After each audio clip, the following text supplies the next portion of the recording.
So at least, you know, when it comes down to a sudden surprise, that is the kind of thing that we can expect. Yeah. I would love to see some surprises, to be honest. But right now, it's mostly status quo for the side of Npfl. Asterisk is the one that has to make something different. You ask for something, a surprise, and there you go. Kurt Teasy brings Aurora onto the table. Dude, Aurora is scary, man. Aurora is really scary, Yeah, especially in this team, against Asterisk. Asterisk can't even step into a team fight. Yeah, and don't forget Asterisk, this is a dive composition. The Roger, the Paquito, the Baxia, right? They're gonna dive into what? A Minoan's Fury and also the ultimate of Aurora. A Moskov can just join immediately. And don't forget, you dive into a Barats with the ultimate and just swallow people up. Man, like I said, Npfl is just literally telling Asterisk, come engage on me. They're just disabling. They are just a team that focuses on disables. They just want to disable Asterisk's way of tackling problems head on. Lila getting picked up on the side of Asterisk as Matilda. Matilda could be pretty clutch for them, actually. Yeah, but like, if you're gonna engage on them, yeah, this is a massive dive composition from the side of Asterisk, right? And then Lilia in the hands of Kiwi, just landing down the bombs all across the board. Yeah, it kind of fulfills what the Roger wants to do. You know, you burst people down just a little bit, but I'm just a little bit confused. Not say confused, but surprised. For the side of Aurora, and there you go. That's gonna be Masha from the side of Diablo once again. Npfl going up against Asterisk is the same kind of composition for the side of Npfl. Asterisk taking a little different this time around, game number 2. Npfl's lineup is largely similar, but they have a lot more disables that they can play around with. The big difference for the side of Asterisk is now that they do not have chip, and that's great for me because, like I said before, the moment that they take chip in, they lose all their macro. So with this said and done, I really do hope that Asterisk will be able to change things up. Yeah, look, I am terrified. If I was playing against Npfl, I'm already terrified playing against Diablo, but like, yeah. No, but against that lineup, it's just devastating, right? You can't take a step forward. Honestly, Asterisk, guys, what are the win cons for Asterisk right now? Don't engage. It's literally just play split because they have a very mobile team, right? And not only just in the form of Baxia, right? You can't be aggressive against the lineup from the side of Npfl. This is basically, I max my defense because I'm too scared of getting hurt. Wow, okay, that's a great anime, guys. But I'm so glad you caught the reference. Great reference, man. But of course, right, ladies and gentlemen, we are going to be jumping into game number 2, of course, between Asterisk versus Npfl. Throughout the start, let's just really get some housekeeping real quick, right? Because I really want to look out for lane priorities here. And understandably, Asterisk do have quite a bit of lane priority in the middle lane, to a certain extent top lane too. Yeah, definitely. Masha should get pushed off. But Diablo is more of a late game assassin, right? Whereas the Bear needs to make something work. Maybe cut the waves just a little bit with the roaming duo from the side Kiwi and JH to potentially do something all across the enemy jungle right now. Yeah, we see the EXP lane is just exchanging blows. Both of them being the most boring safe lane right now. What? The most boring lane. Oh yeah, 100%. Come on. EXP lanes are very interesting. No, look at I'm Diablo. an EXP lane. Diablo is interesting. Biasness does not count. Moving on. Alright, moving on, right? So Chu and Vanix right here, if you talk about this lane, it's kind of equal, but as a Moskov, you can play more defensively, but it's all up to Chu to basically make it work, to basically snowball quicker as compared to Vanix, right? And now Asterisk, maybe they should play around the bottom side more to make sure Chu gets the snowball, because if you notice in the last game, Chu wasn't able to step forward, basically be a threat, and Asterisk literally fall because of that. You also need to remember that the previous game Chu played the Bruno, and arguably Bruno does a little bit better to Moskov as compared to what a Roger is. So if the previous game Chu couldn't pop off, then this game the more Chu wouldn't pop off. So Asterisk is gonna have to change something a little bit here and there when it comes down to the macro game. I mean, it's Lord Vanix that he's laning up against, right? He's inevitable. He's basically one of the strongest goat laner right now in NPL Singapore. So much bias is coming out these days. But anyways, we go back into the game. Come looking on. at the turtle fight. We see 4v4 right now. Yep. A lot of changes happening. It doesn't seem like Hades have got any care in the world. It just casually just walked right into the members of Npfl and Hades. Oh wait, hold on a second. Doesn't seem like he will be able to stay alive, unfortunately. With the first person taken down, Asterisk didn't even lose a single person as of yet. Great start from the side of Asterisk already. If you notice how Asterisk is just balancing out, they're just balancing on this tight rope, right? The NIP Flash pulled for Asterisk, and they're the one that got out with team fight and also a turtle. Look, Lawsy survived a pixel of HP, right? So it could have very much been a 2-0. Luckily for him, manages to escape. Right now, after the turtle, Asterisk at a 1.3k gold lead. Turtle priority goes over to Asterisk. They should have a better mid-game-ish for the side of Asterisk, but the late-game priority still falls onto NIP Flash because of the side laners, right? Marsha in the late game just finds you, punch 3 times and you're dead. And Vanix, of course, comes in for the cleanup from afar. I can split push. I mean, it's just what NIP Flash wants to do. They want to scale all the way to the late game. Asterisk looking for a massive spike in the mid-game. Same kind of concept in game number 1. Yeah, we're just wondering whether they will be able to capitalize on this slight advantage they already have at this point. We see some pretty standard movements around the map. Next turtle spawning in about a minute's time. And we, as mentioned earlier, we do see Asterisk actually slowly grouping up in the bot lane, trying to choose some form of priority, some form of safety right now. NIP Flash is also reacting. They know the win condition for the side of Asterisk and they're looking to deny it.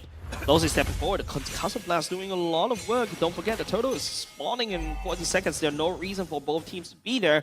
But like I said, it's just trying to support the GOAT laners right now. C2 picking up the Corrosive Scythe. That's a first completed item in about 4 minutes. It's a little bit, and it's on time. It's not too slow. But the question is, how many more items is he gonna pick up in the next 24 seconds? Now, of course, seeing the Corrosive Scythe being picked up by 2, I'm relatively happy, right? We're not looking at like, the win talk, the typical build coming in from Roger, especially since we are looking at Roger fighting against Moskov. It's tough, and especially when it comes down to the mid stages of the game, you really need someone to actually deal with the barrage. Because when it comes down to Asterisk's lineup, they do have very short-range poke coming from the team. Kiwi, yeah, you will be able to zone people away, but one thing's for sure is that your team is the one that wants to initiate, while NIP Flash wants to disengage.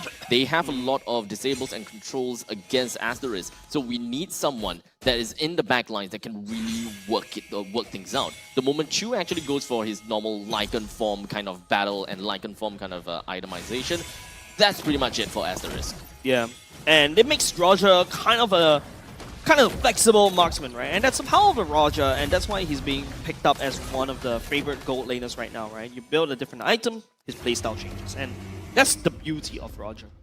I saw JH picking up a Brute Force Breastplate as his first item. That's not a normal item that you see on Boxia this early. I mean, I can kind of understand where it's Or coming Chase. from. The 15% crowd control reduction is ultimately very important, especially since they're dealing with a Barat, an Aurora, as well as a Minotaur. And not only just that, it also lends to more chaseability, right? And also a bit of a tankiness built in, right? As long as you're landing those first skills, JH looking for the roll. We'll be able to find Hades though. Curtisi around there does have immortality. The stun doesn't go in. The ultimate. Oh! The rest are coming in from Bear, just gonna be creeping down onto Hades. But Curtisi knew exactly what he needed to do and completely froze everyone in place, literally and figuratively. Let it go, literally, right? For the side of Curtisi, literally just landing down an RC pop, just denying Asterisk any form of advance. But that was a really good, I think that was a really good choice from the side of JH. Asterisk making the moves this game. They are the ones that are putting pressure on NIP Flash right now, and we do see that reflected in the goal. 1.4k gold lead at this point. A lot of skirmishes, a very, very scrappy game right now, actually. Yeah, but don't forget, late game goes over the side of NIP Flash, right? Because as long as, you know, NIP Flash delays the game even more, Vanix is going to scale, and don't forget the Marsha also scales. Taking a look at the emblems once again, it's going to be the mystery shot for the side of the Marsha and also Assassin emblems. The Thrill to add on the damage, the Lethal Ignition to add on the damage, and now Vanix goes on to the Golden Staff. This is where Vanix really looks for a fight right now. Yeah, Vanix is looking really, really good. Golden Staff on Moskov is very, very, very Ooh, scary. FMM! Oh, just go with the circling eagle, just connects onto Long C as well as Vanix, but man. it's a quick disengage from them. They're not going to dabble in this any longer. That guiding working was really sus coming off from FMM. That would have brought Chu all the way to the snapping jaws of Npfl, but now Npfl, we're just gonna forgo the turtle. They're looking to scale all the way to late game because once Cartesi does have his items, he's gonna just also output the damage. This is the strongest point for side Asterisk, and Asterisk is not taking advantage of it.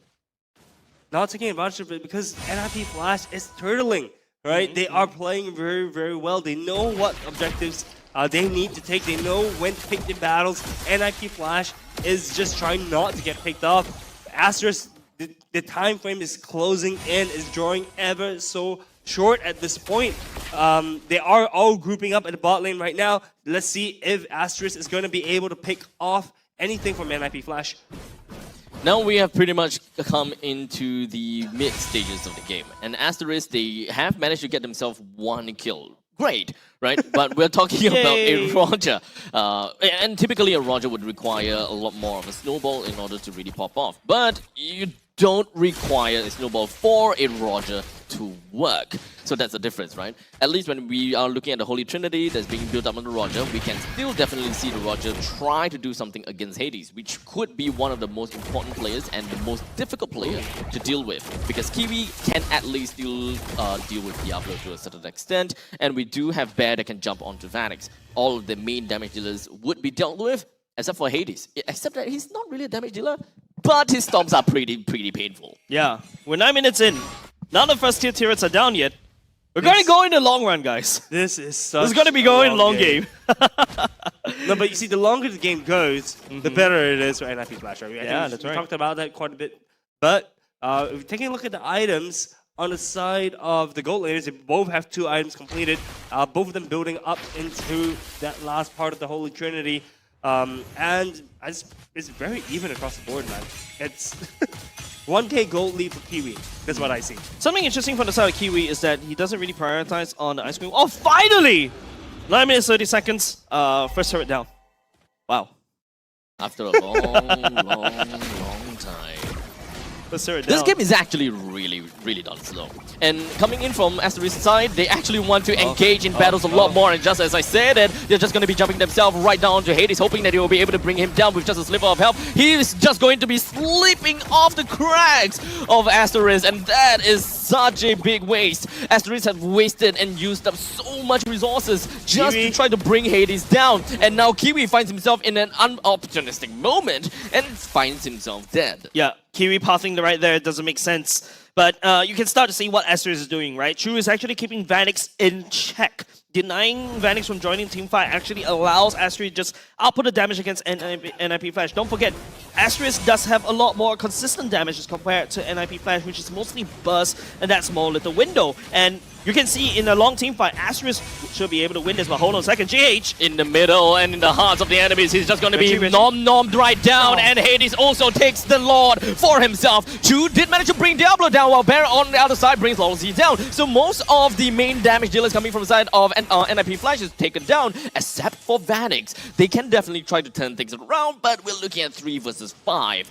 And with a Lord coming in from Npfl, it makes no sense to continue. Yep, Chu focusing on the turret right now before the Lord comes out. Npfl will lose that mid lane for now. But Npfl does have a Lord marching up against Asterisk soon. But it's still a baby Lord, so not too bad for Asterisk to handle. Actually, I was going to say, so you know, the previous team fight, Kiwi actually played that very, very well at the start of the team fight, right? So Diablo tried to burst Kiwi down, but he was able to use his ultimate to get back away, back to full HP actually. So a bit of a question for Diablo whether he's picking the right targets, but Kiwi playing that very well. Probably one of the first main team fights that we have coming in between Asterisk versus Npfl. But we're just going to hold that thought for a tad a little bit because Npfl seems like they really want to engage themselves over here. Okay, no.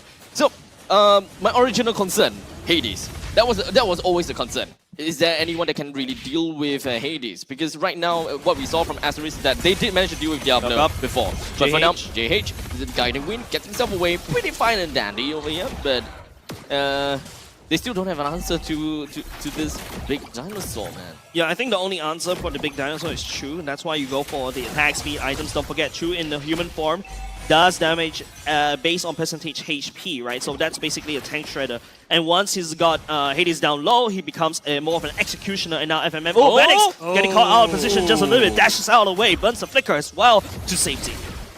Spirit destruction. Nom nom nom. Right down onto JH. And he's going to be focusing down everything. The Frigid Glacier unfortunately did not manage to connect, but we do know that the Hailstone Blast does deal quite a bit of damage. You're going to have to work out for that. Diablo comes in between and managed to find the proxy, brings FMM down and pushes the rest of Asterisk away. Yeah, Asterisk right now, the fight's getting destroyed. The NIP Flash is just sending 5B, just 5B4 is just very messy for the side of Asterisk. They're just out of position. They're trying to reinforce, but NIP Flash, this is just massive death ball stomping across Asterisk. Look at Bear. Bear was just in the bush the entire time. He was not able to find an angle to just burst anyone down, and he's just it's basically 4v5 the entire game. Unfortunately true, yeah, because we haven't really quite seen a lot of sacrificial play coming from Bear, despite Bear actually being the pos 4 position. We gotta have to see a little bit more presence from Bear, be it trying to distract the opponent's attack a little bit, or actually jumping over the back lines to deal with someone. In fact, when it comes down to Katizi, his Pride of Ice actually has been online for the longest time ever, and I haven't really quite seen it popped before. He hasn't died. Not even theoretically, he hasn't died.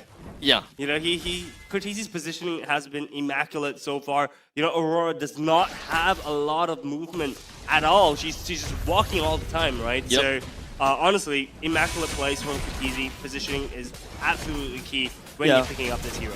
Yeah, so Lozi is actually paying, big damage.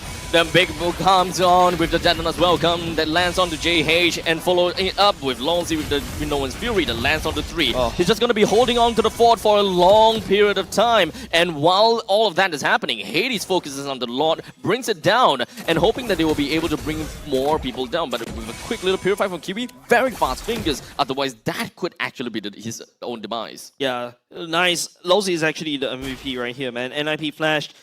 Lozi is just denying everything that Asterisk wants to do, right? As a Minoan Fury, you can see the main 3 damage dealers constantly getting knocked up, and all of a sudden Asterisk cannot play the fight. And then after that, the Lord gets taken down, whereas Bear is just trying to split push on the other side, and now NIP Flash just knocking on Asterisk doors once again. It's too little, too late, or rather, they did too little in the early game. Right now, NIP Flash, it's the late game. It is their game. 2.4k gold lead ahead at this point in time. The timeline, the lifeline for Asterisk is looking really, really low at this point. A miracle needs to happen at this for Asterisk to take this game. Yeah, I think a double miracle is required right now because the Lord's already clashing in on the top side. Hades just... You know, it's a 2-prong attack for the side of NIP Flash against Asterisk. Bottom lane is also taken down. 4-1 composition coming up on NIP Flash. They push in Asterisk space. It's really difficult for Asterisk to do anything right now. The main damage dealer being Chu, as the Roger has already lost half of his identity. The Lycanthrope is no longer a Lycan, it's just a full-blown human. But in the meantime, Vanix just going to be focusing on the turret and bring down almost immediately JH in the heart of all the battle, hoping that he'll be able to run away, but the Guiding Wind sends him off. Kiwi being left behind as Vanix just blinks himself in front to take him down almost immediately. With 2% down from the side of Asterisk, Vanix wants to press the issue a little bit more with a quick little hit coming from Katizi. I believe that it was the Frigid Glacier that eventually brings him down. But now JH hoping that he can taunt everyone, but wasn't able to do so. As such, we have Asterisk unfortunately suffering to defeat an NIP Flash very successfully, gaining 2 wins. All right, another